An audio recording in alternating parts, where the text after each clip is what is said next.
Life's best moments are best captured by photography and video. You may ask, why photography and video? Because if a photo is worth 1,000 words, video is worth 1,000,000. And GPS photography and video will leave you speechless. GPS specializes in weddings, swords, fitness, and so much more. Book your next shoot today at 910-257-0526 or gpsphotoandvideo.com.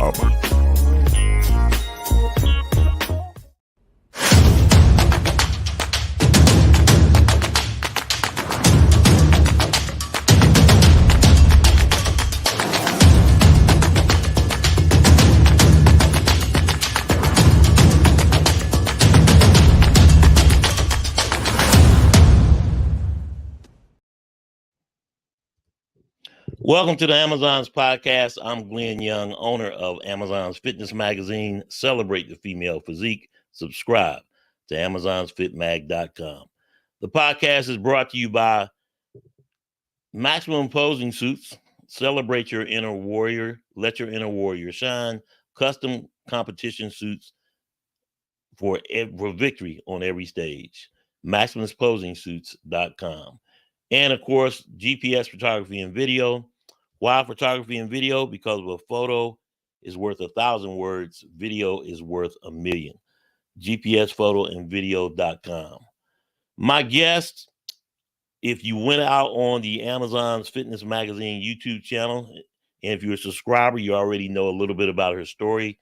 The last time I talked to her was in Orlando at the Olympia, and of course did a photo shoot then. IFBB Women's Bodybuilder Pro Cheryl Mears. Cheryl, how are you?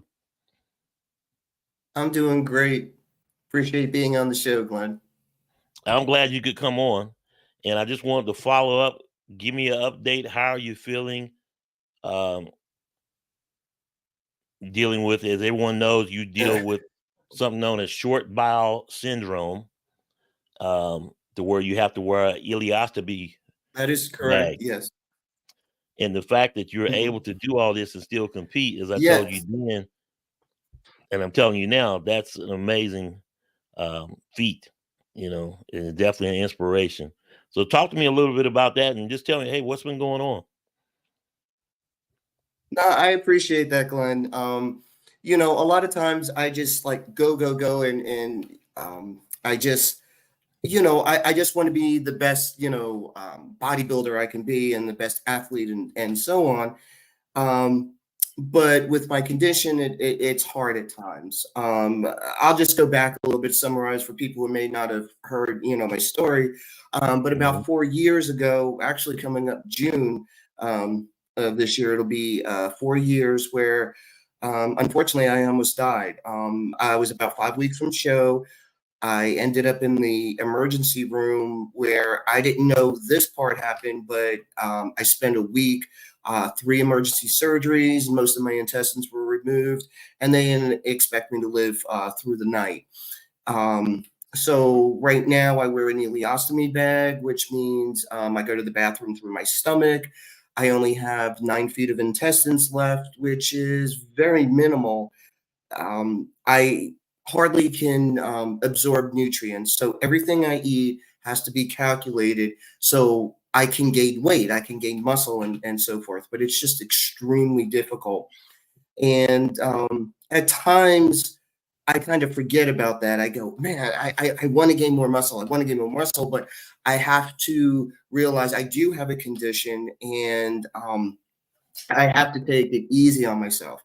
So basically, about 4 years ago, after this happened, and didn't expect to live, after everything, let's say my world kind of became normal, but now I have this condition. I want to get back into bodybuilding. It took a while to learn how to eat again, how to go to the gym, because it's very difficult to, let's say, even do abs or what do you call it, squats, etc., because you've got a bag on your stomach. You literally have a hole in your stomach, and you have to be very careful. So over the past couple of years, I've learned to deal with it. I've learned to thrive from it, and I've learned to get back into bodybuilding and actually become a women's bodybuilder competitor, which is pretty amazing considering how much food you have to eat and how much weight you have to lift. I've been able to accomplish that. So I just think it's amazing. And I love sharing my story because we're all going through something in life. And I feel that when we share our challenges, not only does it make, you kind of feel better there's someone else out there, but it may give you an idea or an inspiration on how you can overcome your challenge and still do what you love, just like I am. So basically now we're 4 years out, and I still have my challenges. This year, I've had a few setbacks medically. I've had some bouts of severe dehydration. With my condition, I could never stay hydrated. It's physically impossible. I don't have enough intestines to stay hydrated 24/7. So there's times where I've eaten all my meals for the day. I've drank enough fluids, all of that kind of stuff. My body goes, I'm sorry, Cheryl, you're just not having it. And I'll get severely dehydrated. I have to stay. Um, and it's close to going to the emergency room when it gets to that point. And I can only take it easy. Medically, yes, it's serious and it's concerned, but on the bodybuilding side, you know what happens. You're starting to lose nutrients. You're going to lose muscle. You're going to lose strength. So I've been battling that for the past 6 months. So I am starting prep soon. It's just been a little later or delayed from where I wanted to be, but I'm not going to give up. So, these are just challenges that we have to go through. In the previous preps, and you've been dealing with this for now 4 years, how were you able to keep the weight on during the prep? Honestly, just constantly eating. I know a lot of bodybuilders say, I'm just eating all the time. But when I get close to show, a lot of competitors have to pull back on their food, for obvious reasons, getting lean and so forth. I have to maintain my food. So that's a challenge, being lean and also eating a considerable amount of carbs just to keep my body going. It's very tricky because when my body starts to lean out, it goes very quickly. Sometimes it even scares me because my body just wants to shed all the water, all the fat, and get so shredded very quickly. So I guess in a way I'm fortunate because I can eat more food than the average person when that happens, but it's just a delicate balance. It's a daily check-in of myself. I just have to maintain. Am I losing a lot? If I am, I just have to keep constantly feeding. At times I'll get to the point where not only am I eating 6 meals, but I'm also waking up in the middle of the night, maybe to eat 2 or 3 more meals because my body is just in constant go mode and it needs that to be consistent. And to stay hydrated. That's one of the main keys, is staying hydrated throughout this whole process. So it's just a lot more food. Take me through a peak week. What's that like? All the way up to show and some of the other challenges that you must deal with. I mean, just simply getting on stage, number one, but through tanning and things like that. Before the carb up process, you're on lower foods and stuff like that. And my body enjoys that because my body gets a chance to rest. It's not constantly outputting. It's not constantly going to the bathroom, and it's so refreshing. But when we start carbing up, mentally you love it because you've been deprived of so many carbs, but my body is constantly going. It's like I'm sitting there, I'm eating, and then I'm going to the bathroom. So like every 15 minutes or so, I'm having to go to the bathroom because there's so much food in me and my body can only hold so much. And honestly, I'm just constantly tired. It's just a matter of I'm just sitting there, whether I'm eating or going to the bathroom. I can't do anything else. I have to rest my body because it's constantly working. So that's pretty much my peak week. And then you also still have to go to the gym. So it's just those 3 things in a row. There's nothing extra I can do. I know a lot of competitors, sometimes they'll like try to throw a photo shoot in or do some, additional things. I do not have the energy for that. I just physically can't. I have to focus completely on that. or my body just won't come in for stage, or for show, I should say. And then when it comes time for show, you're backstage, you're pumping up, you're eating a little bit of food, making sure you're filled out, before you go on stage. My challenge is the bathroom aspect of it, because I always have to empty my bag. I don't want to be on stage with a full bag. It's just not comfortable. And honestly, I'm scared to have an accident on stage. I would be lying to you if I didn't feel that way. So I'm always having to, empty. And unfortunately, a lot of times when you're backstage, the bathrooms are way, out in the back. Sometimes you got to go through the audience to the back. And it's very tiresome for me, because the last show I did, that's the way it was. And the show was delayed around 2-3 hours for us to go on. So like every 20 minutes I'm eating, I'm running out through the crowd to the bathroom, coming back and forth, and it's just so tiresome, Glenn. It really is. Some days I go, is it worth it? For me, it is. I really enjoy the process, but it is very tiresome, because I have to be that exact. It's just constantly eating, going to the bathroom. That's really what it comes down to for me. And I never really put that into perspective until I was hanging out with a friend of mine who also has an ileostomy, but doesn't have the short bowel syndrome aspect of it.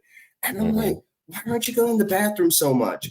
And then I realized it's because she has more intestines than I do, so she can wait a few more hours, where I really don't have that time frame. So it's very difficult, and it's very mentally challenging, because if I let this get to me, I'd probably quit. I'd probably go, it's not worth it. I could make every excuse to go, oh, I got to eat. I got to go to the bathroom. I got to eat. So why should I compete? Why should I go through this?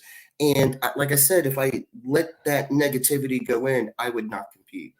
So I always keep a positive attitude. This is part of the process for me, and I'll just continue to do this. I mean, every competitor has something that they have to go through. Mine's just a little unique. That's the way I look at it. I don't look at it as a negative. I just look at it as a unique thing. Do I wish I didn't have to go through that? Absolutely.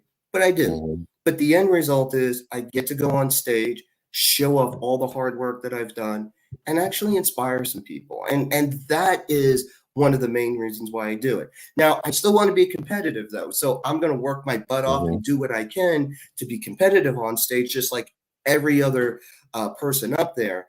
But I do realize that I am also wanting to inspire people to continue whatever you want to do. And it just warms my heart when I get competitors that reach out to me that have an ileostomy, and they ask me, various questions. I had a gentleman ask me, how do you keep your bag so clean when you're on stage? And I never really thought about that as a question. But I gave him some tips, and he was just so delighted. It's like, oh my goodness, I never thought about that, so I'm able to help out my own community, just being on stage and so forth. And also the working out aspect as well, because there's certain things that I will not do because of my intestinal situation.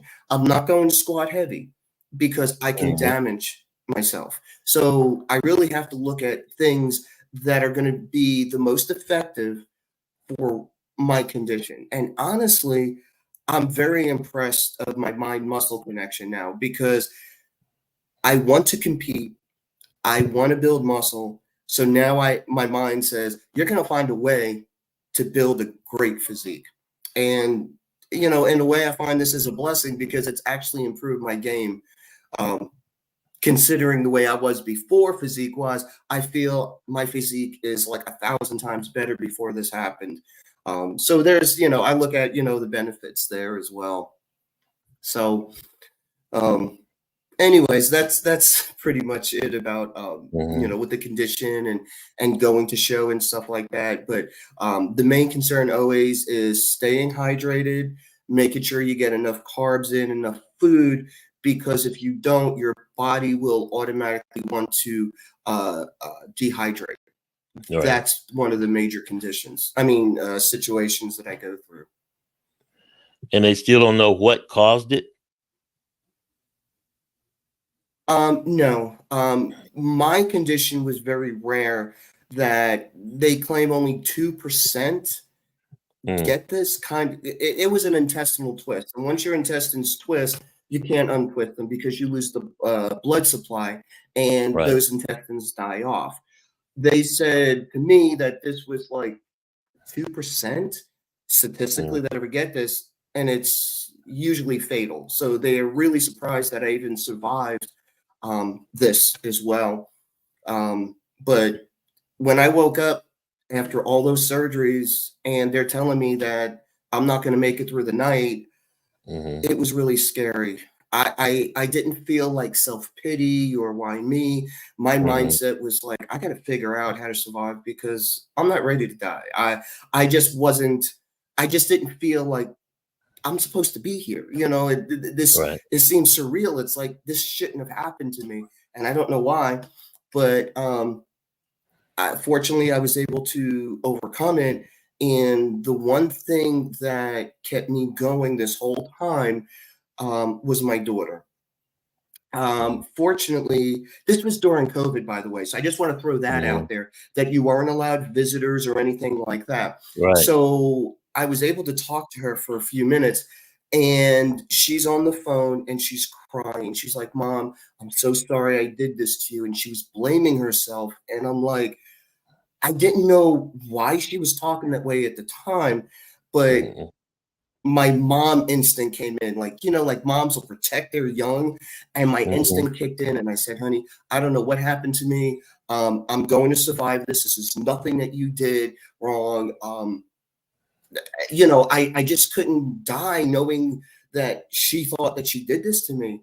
All she did was bring me to the hospital, but for some reason she thought this was her fault and had nothing to do with her.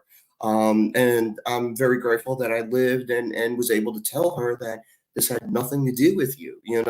You brought me to the hospital and you did everything that you could do, within your means. And I think that's really what kept me alive. How many shows have you done? Because we do anything for our kids. And yes, you will. How many shows have you done? The accident, if you will. Yes. How many shows have you done since then? Let me see. 1, 2, 3, 4. I believe I did 7 shows. Wow. Since then. My first show back was in November of 21. Right. I'm sorry, what was that? I was just going to say that is very inspirational, and the fact that you kept competing in the number of shows. What kept you going? You talked a little bit about it, but why didn't you quit?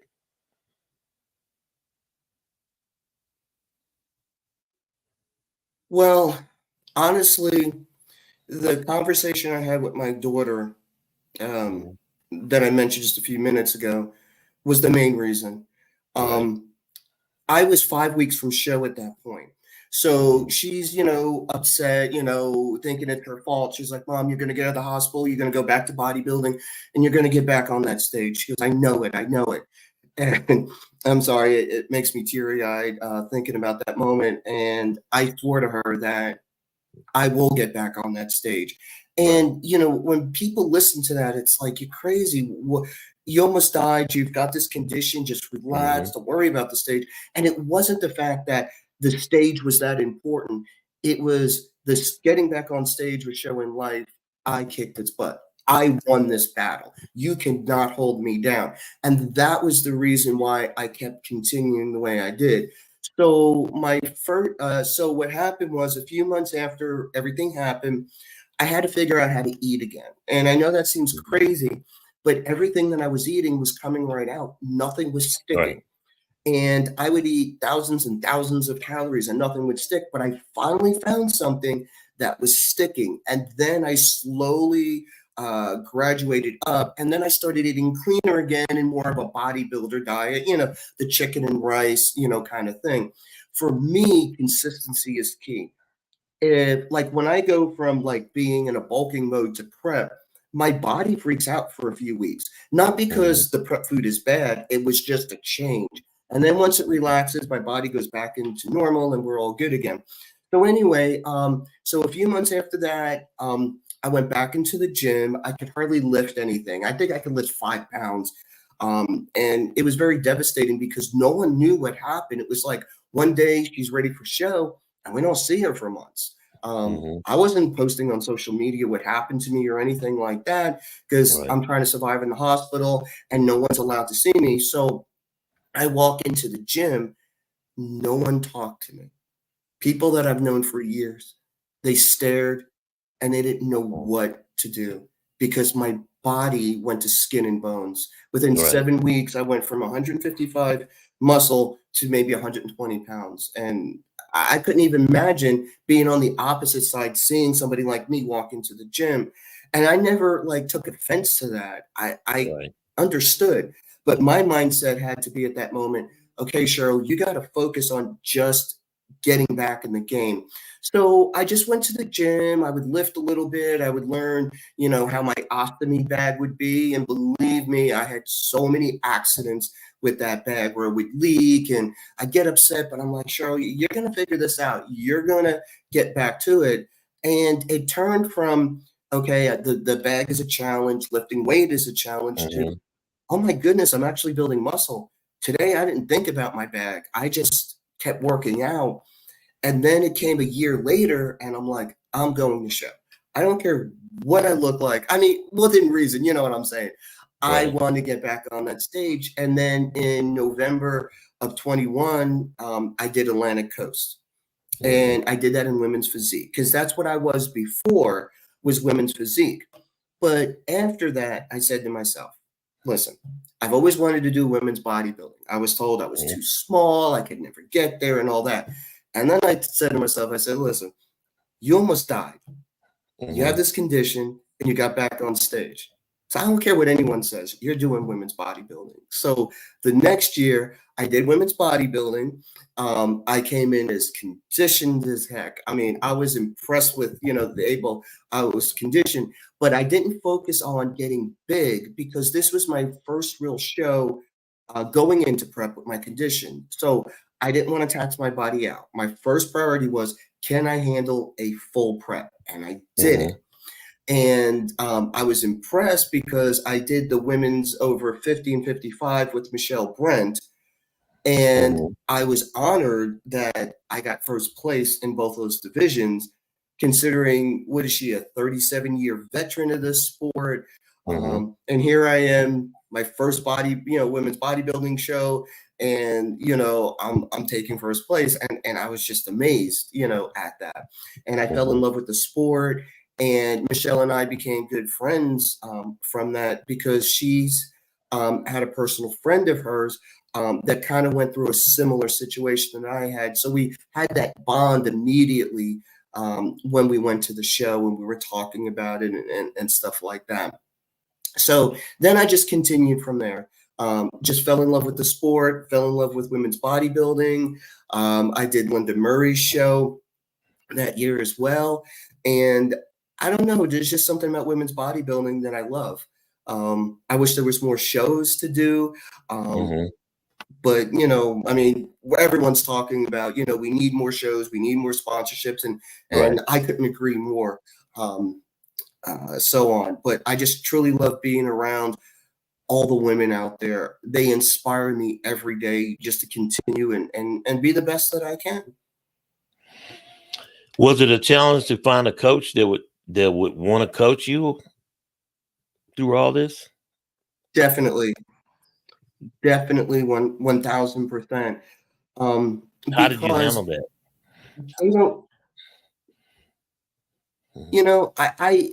I shrugged it off. And the reason is this.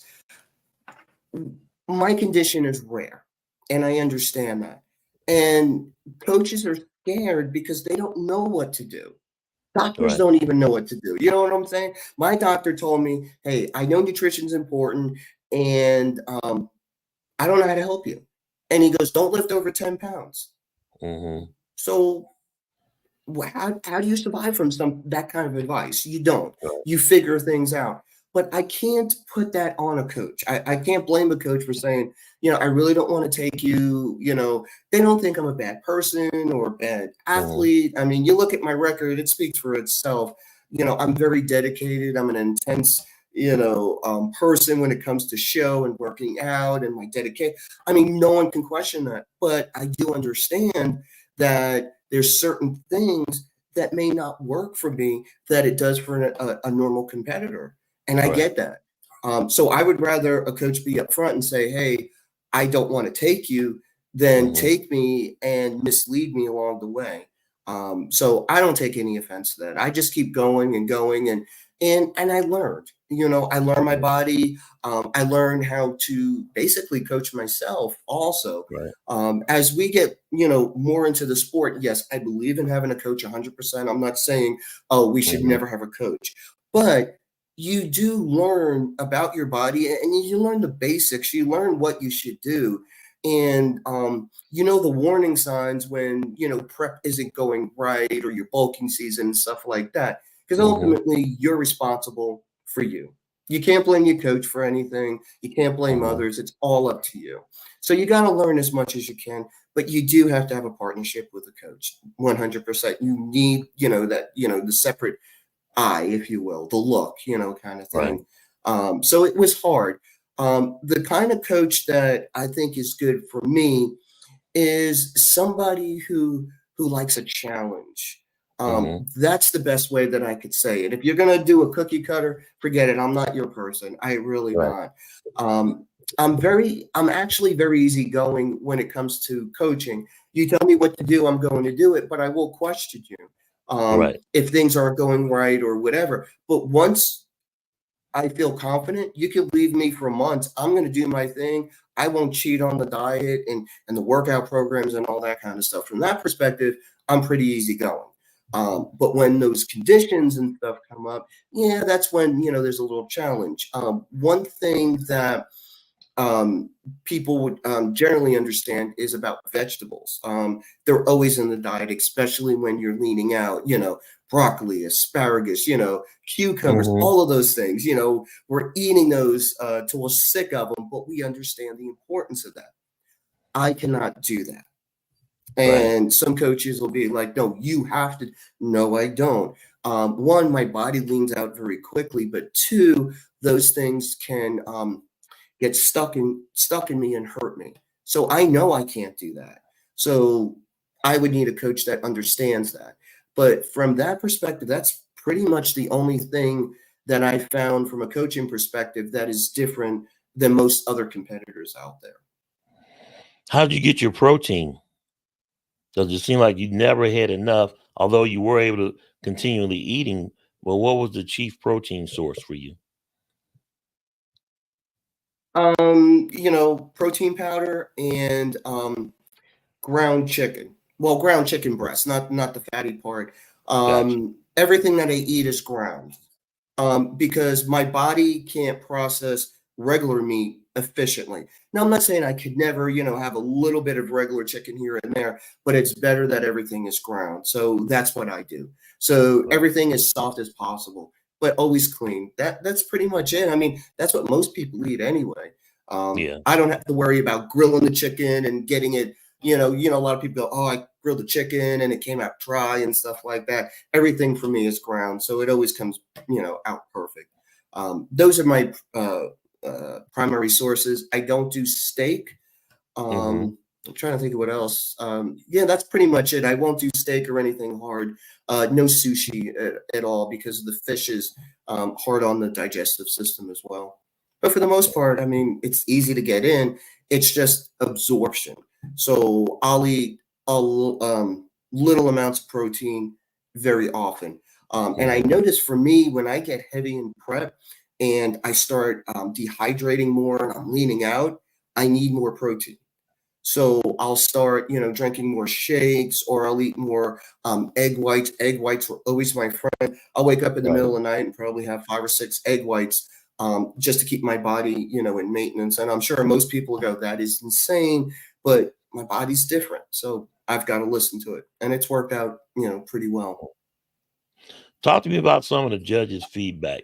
I know you told me the story that they wouldn't allow you to bedazzle your bag or change it in any way. Yes, I was a little disappointed.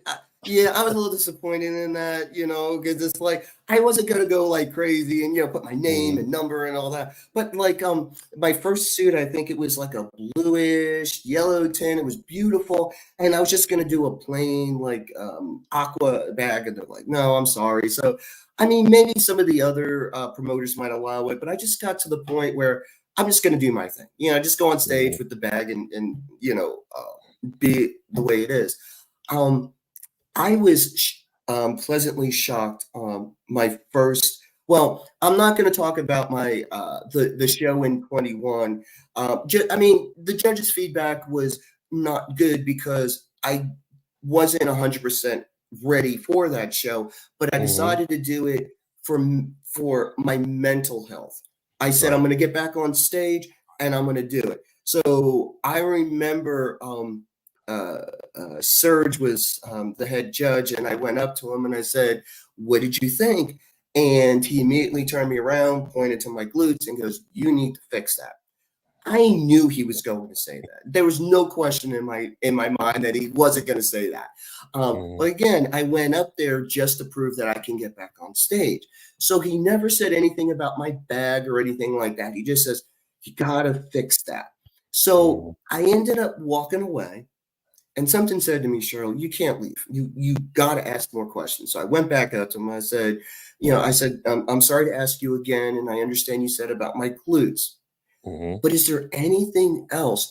Can you tell me about my posing, my stage presence, anything else? Because I said, I understand my physique did not come in the way I would want it to come in. And he goes, Cheryl, we love you. You're beautiful. You presented well and all that. But he goes, you got to fix that.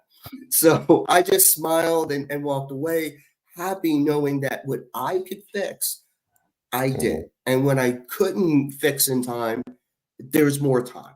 So that's why my next show, I said, my glutes are coming in. There is no way in heck I'm not coming in with shredded glutes. And I met that goal. So when I did Tampa Pro and I did my posing routine, Linda Murray was one of the commentators on that. And I didn't listen to it that night. I was just excited. I got on stage. I did this, And then Sunday, one of the competitors sent me the link to it. And Sharonica had sent me the same link Friday night.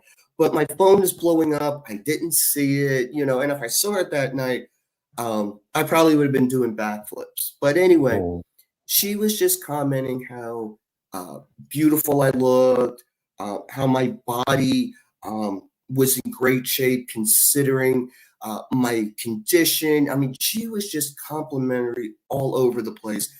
And I just cried. I'm like, I'm just focused on my bag. I'm like, I got this bag. I got this bag, and that's where my mental state is. And there's a lot of people that don't even notice that, they go, oh yeah, you got that. But look at your physique. So that's the kind of judges' feedback that was that day. But I mean, that show. But yes, I was small compared to the other women bodybuilders. So we get into last year's competition, and they said conditioning, hands down, they love it. The glutes, everything. I just need to add back width and quad sweep. Those are the two biggest things that they said that I need. And I'm happy about that because it tells me that I'm training properly to be very symmetrical. I just got to get bigger.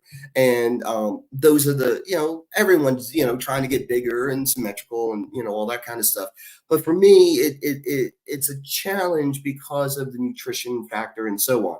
But I am not giving up. I love a challenge. I'm like a little kid when I go into the gym. I'll be like, oh, I figured this out and I felt my lat, pump up, and I'm starting to talk to everybody. And that's the kind of person I am. I just truly love this sport and just trying to figure out ways to get better. So that was the judges' feedback, basically. Get bigger back and that quad sweep so to make my abs look smaller. But I promise you this year, I definitely am going to bring my ab game I'm definitely doing that. I found a way to work abs a little bit better with my condition. So I know my side obliques will definitely come in nice this year. You want to reveal that training technique? What do you do? For my abs, Yeah. is that what you're talking about? Uh-huh. Well, it's basically I'll use kettles, what do you call it, kettlebell or whatever you call them, and I'll put Mm-hmm. that on the side and I'll kind of twist for the Mm-hmm. obliques. And it's really a concentrated movement. When you look at Right. me do it, you're like, what the heck is she doing? She's not really working. But I've had my friends come up and touch my abs while I'm doing it, and they're like, damn, you're really getting into that muscle. And that's what I need. Because see, the thing is, okay, most people haven't gone through the ab trauma that I have. Okay. I was Right. cut down the middle from my breastbone all the way to my pelvic. Okay. I've got that big scar. Then I've got where people have a C-section. I was Mm-hmm. cut down there twice as well. Not from having a baby. This is from all the intestines. Okay. So I've Right. got all of that scar tissue in me. Plus, I've got an open wound, if you think about it. Right. So Mhm. how do you break through all of that? So for the first couple of years, I was doing the basics, the leg raises, pull downs, everything that people are telling me. And I leaned out, but my abs never came in. And this year I'm realizing, okay, a couple of things. One, you've got a lot of scar tissue. So you got Right. to break through that somehow. And doing the fast movements, that's great for most people, but not for me because of all the damage. So now that I do that concentrated, just focusing on the ab moving, I'm Mm-hmm. seeing those lines come in and I'm getting excited. I'm like lifting up my shirt going, that's what I want. That's what I've been working all these years to Mm-hmm. get. So I want to go on stage and I was telling one of my friends is like when I do the side ab, I want to be a Mm-hmm. little cocky, put my hands up and go boom, and you're going to see that ripple. That's what Yeah. I'm looking at doing this year, Yeah. Abdominals and and thighs. it's going Yeah. to be just a abdominal and thighs. I mean, my thighs come in nice. Mm-hmm. That's the one thing genetically I have. Everything else, Right. I was born with bad genetics. I'm telling you. My Mm-hmm. mom unfortunately passed away last year, but I used to tell her, "Why did you give me Right. all these bad, genes? Everything that I have." But when I almost died, and I took it was about 2 months after the tragedy, and I took my first set of progress pics. Now, I didn't expect my coach to go, wow, girl, you really made some gains. I knew that it was going to be night and day, but it was a mental thing for me to heal. I knew I Right. had to go through that drama to become better. So I took the pictures, and ironically, I still had a quad sweep. I mean, you could see the muscles in my quads, and I'm like, I just went through all of this. So that's genetics. That has to be genetics. But everything else went away. My, you know, I can't think, my abs and my back and everything. I just lost everything, and it was so heartbreaking. But I came back, and that's what all the everything matters. So when I show muscle, it is such dedication, it's such hard work, and that's why I want those abs to show on stage to show you can go through what I went through, and you could still look good and thrive. And I think that's what's so exciting. Because when I Mm-hmm. get on stage, people just feel that energy you know, because all the hell that I've been through, I'm still smiling. I still want to be on there and on that stage showing people, and not for nothing, I'm 57 years old. You don't see a lot of Yeah. 57-year-olds still doing this as well. No, you don't. Not So you don't see I'm anybody very hardly happy doing it about with all your that. situation. So that's just makes it that much more of an inspiration. The fact that you keep doing this. So anyone out there that even think about quitting, you know, look at Cheryl. Exactly. You know, No, look at Cheryl. You got no right to complain. So you exactly. mentioned Sharonica Hinton, who just won the New York Yes. Pro Women's Physique Division. She is your posing coach. Yes. Talk to me about how special that relationship has been. Yeah. Well, it was interesting. In February of 22, my coach said, "Hey, I want you to pose with Sharonica. I said, fine. I've never knew her or anything about her, but, I said, fine, I'll go ahead and give her a shot. So we met up, and I was nervous, just because I've got the pouch. I'm still getting, back into the swing of things. And here comes this young, beautiful woman, coming in who's going to pose me. And I'm feeling great. I'm old. I got this pouch. I can only imagine what she's going to think of me, right? So she was great. She showed me a bunch of things, very respectful and everything. So, of course, I go and tell her about my story. I'm just like, just, hey, I went through this, I went through that. And I said to her, I said, I don't know where this is going to take us. I said, I don't know. But I guarantee you something beautiful is going to come out of this competition season. I bet you when I left, she probably thought I was a crazy old woman. It's like, I'm just here to pose this woman, and she's telling me about this great experience we're going to have, blah, blah, blah, after one session. But it did. We became very good friends at the end of this. And she did a wonderful routine for me. I didn't do it justice. I admit it, I have 2 left feet. And I do my best, but I'm no Sharonica. I admit that, and I'm so grateful for her. And she's helping me with, my routine this year. And I'm very excited about that. Last year was just really rough for me. Because and I kind of went distant from a lot of people. So I did my bulking, and I'm ready to go to prep and all that.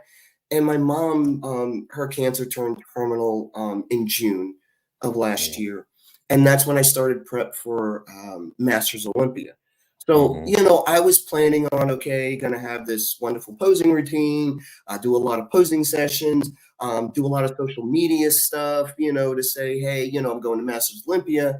Well, mom comes first, family always comes first. So for me, even though I still went to Masters Olympia, I did very well. I was shocked. I got 6th place. I was like ecstatic over that. My mom was my mom, of course, and so for me, prep meant I went to work, and I have a very stressful job. It's not a 8 to 5; it's a 24/7. I'm in IT, I'm in cybersecurity, so it's a very stressful environment. I have a big staff as well, so that's my day job, and then my night job, of course, is going to the gym. But during this time, it was my job, gym, and then I would spend my nights with my mom. Fortunately, she lived in my neighborhood. She was less than a mile away. So I would come home from the gym, shower, go over there, and spend the night there. And I did that for months, until she passed away on August 12th, which was about 2 weeks before Masters Olympia. So it was just it was a strange time. I enjoyed competing. I'm glad I did it. Me and my mom talked about it, and she's like, don't give up your dreams. Life is worth living, and it just touched my heart. And one of the things about that is that my mom never saw me on stage. And so my coach is like, we need to do something, because we knew she only had weeks to live. And they worked it out where I was able to guest pose for her at the Thai Pope Classic in July of that year. That's in Orlando. And I'm like, oh my goodness, this is going to be, so good. Veronica helped me out with that. She helped me pick out an outfit because I'm like, girl, I am stressed out. I can't think of anything. Please, please, please help me. So she helped me pick out an outfit and everything like that. And she was in the audience and she was screaming for me. And it was great, So they had wheeled my mom in because, she was very ill at the time. And she was in the front row, and I'm doing my thing. And I turned around and I looked at her and I froze. I couldn't go on at that point. So I went to the DJ and I said, cut it. And the DJ was a friend of mine. So I told him that might happen, and it did. So afterwards, we stayed for the show, for a while, and she loved it. I haven't seen her happy in so long like she was. And she goes to me, I can't believe how hard everyone here works. Look at everyone. Mm-hmm. And it made me cry because she never saw me on stage. And she's like, I've never seen a bodybuilder up front. And I'm like, really?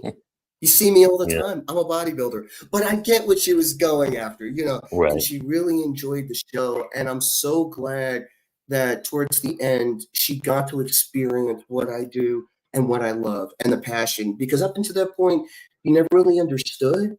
And she didn't have a desire to go. But Right. this time she did. And I'm just so grateful that she got to see me before, she passed away. So, anyway, so last year was a little bit, weird in that aspect.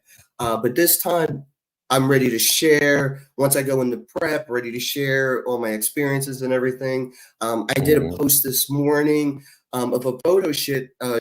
Sorry, language there. No, I Photo got you. shoot that I did. Yeah, I I know. I was saw. like, wait, did I I saw the post. say that? I didn't mean to say that. Yeah, I But I saw the did a photo post. shoot. Yeah, with Sean Nelson 3 years ago. Mm-hmm. And it meant the world to me because it was my healing saying, this is me now. Here's my Right. ostomy. I don't care what anyone thinks. This is my way of healing. But I never posted it. I kept it. I don't know why I never You didn't did post and it till kind of forgot today. about it. Yeah. I posted it today. Yeah. And I Wow. mentioned that, finally 3 years later, Mm-hmm. I posted it and I plan to do another shoot like that at the after Tampa. So him and I are working out a deal, we're going to meet up and do another, revealing shoot because I think it gives inspiration to other people Right. that may consider themselves damaged or whatever, that you're still beautiful no matter Exactly. what. And I just want to keep conveying that to people that you are beautiful. So that's the reason why I want to do a shoot like that again. Right. So it was exciting to do that. So anyway, that's what my plans are now is to go into prep, see how my body comes out. I've had some issues with dehydration the past month or two, but they seem to have settled down. So as long as I can, get my body to continue to cooperate. Tampa might be a stretch, but if So not that's the show Tampa, that which you. I'm going to aim for, Okay. Tampa Pro. yeah, Okay. Tampa Pro. There's a new one. I never say her name right, and she'll probably smack me. Alina Popa. Uh-huh. Yeah, She's Lena Poker has Classic. one Yep. September 1st in Romania. Mm-hmm. And I loved going to Romania. I wish I could have spent more time when I went out there, but I needed to come back earlier, because of my mom's situation and so on. But I'm hoping to really make that one as well. Just beautiful place. So Right. those are the things that I'm looking at. And then I believe the other one is a Grand Prix in California. I believe is Yeah. another women's bodybuilding show. I think it's on In September Anaheim. 13th, if I have the Yeah. dates right. Mm-hmm. Exactly. Yeah. So that's another Anaheim, one that California. Yeah. I would love to do. Exactly. I don't remember hearing about that show This is before, supposed to be a but new I'm looking show. at the list. I'm like, yeah, This is actually supposed to that's be a new probably the show. reason why. Mm-hmm. Yeah, because I always feel bad because like I don't keep up with all the shows like a lot of the competitors do. So when I hear one, I'm like, is that new or is that something been around that I don't want to like look stupid like, oh, that's new Right. and it's not kind of thing. So anyway, so I'm looking at that one as well. I love competing in a concentrated period. My body Mm-hmm. can go for weeks and weeks on end in a situation like that. The ones that I don't feel comfortable doing is like you do a show and then you might have to wait like 8 weeks to do another show. I try Right. to avoid that. That's a lot of stress on the body. I mean, unless it's Olympia. Now it's Olympia, I'm doing whatever Mm-hmm. it takes to go, of Of course. course. But if it's just Yeah. another show, I'm just gonna call it a season, go into my, bulking period, gain some weight and go from there. I was really surprised how much weight I put on this time. And I probably could have put a little bit more on, but I wanted to get into competition. So next year, I'm hoping to push like the 200 mark in my off season. We'll see. Okay. But that's a big challenge for somebody with a condition like me. because I'm not very tall. I'm 5'6", so that's not extremely tall. It is, but I would never doubt you. Not after everything that you've gone through. I would never doubt you on anything. I Cheryl, appreciate that. I really appreciate you coming on. Once you start prep, keep me posted. Once you pick out a show, and then come back on and talk to me again and just see where you are. But truly an inspiration. Thank you for coming on. I appreciate that so much, Glenn. You've always made me feel special, and I do appreciate that. You are special. And it's a hell of a story. Thank you. A hell of a journey. So keep grinding. So God bless you. I definitely will. All right. So thank you so much. Keep me in touch and let me know what's going on. We'll talk soon. I definitely will. All right. You got it. Thanks, Cheryl. All right. Coming up next is Wellness Wednesday with Melissa Guerrero. So I'm going to jump off here and jump back on here in about 10 minutes or so. And Melissa Guerrero will be joining me for Wellness Wednesday. So you want to check it out. We will see you in a moment.